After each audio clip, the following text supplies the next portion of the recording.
લક્ષ્ય ન્યૂઝ, એક નજર, એક લક્ષ્ય.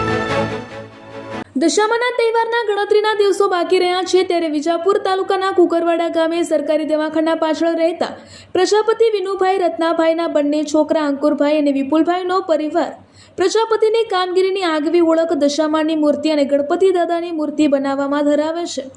આ પરિવાર છેલ્લા 5 વર્ષથી દશામાની કાચી માટીમાંથી મૂર્તિ બનાવે છે અને 6 જાતની અલગ અલગ નાની સાઇઝથી લઈને 2 ફૂટ સુધીની દશામાની મૂર્તિ પોતાની કલા દ્વારા બનાવવામાં આવે છે.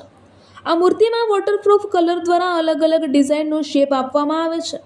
કલરકામ થયેલી દશામાની મૂર્તિ તેમના પરિવાર દ્વારા અલગ અલગ વર્ક અને આભૂષણ દ્વારા તૈયાર કરવામાં આવે છે.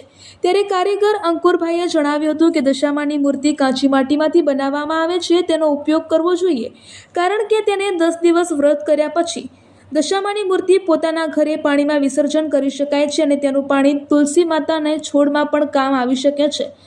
આ માટીમાંથી કોઈ પણ પ્રકારની મૂર્તિ એટલે કે દશામાની મૂર્તિ, ગણપતિ દાદાની મૂર્તિ, રાધાકૃષ્ણની મૂર્તિ બનાવવાનું કામ પ્રજાપતિ સમાજના કારીગરો દ્વારા કરવામાં આવે છે.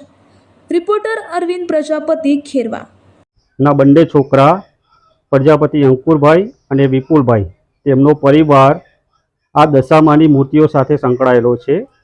તેમની બેબી રોશનીબેન અત્યારે દશામાની મૂર્તિઓના કપડાં પહેરાવી રહ્યા છે અને અલગ અલગ ડિઝાઇનમાં કપડાઓ પહેરાવી રહ્યા છે અને પોતાનો પરિવાર આ દશામાની મૂર્તિઓમાં સંકળાયેલો છે.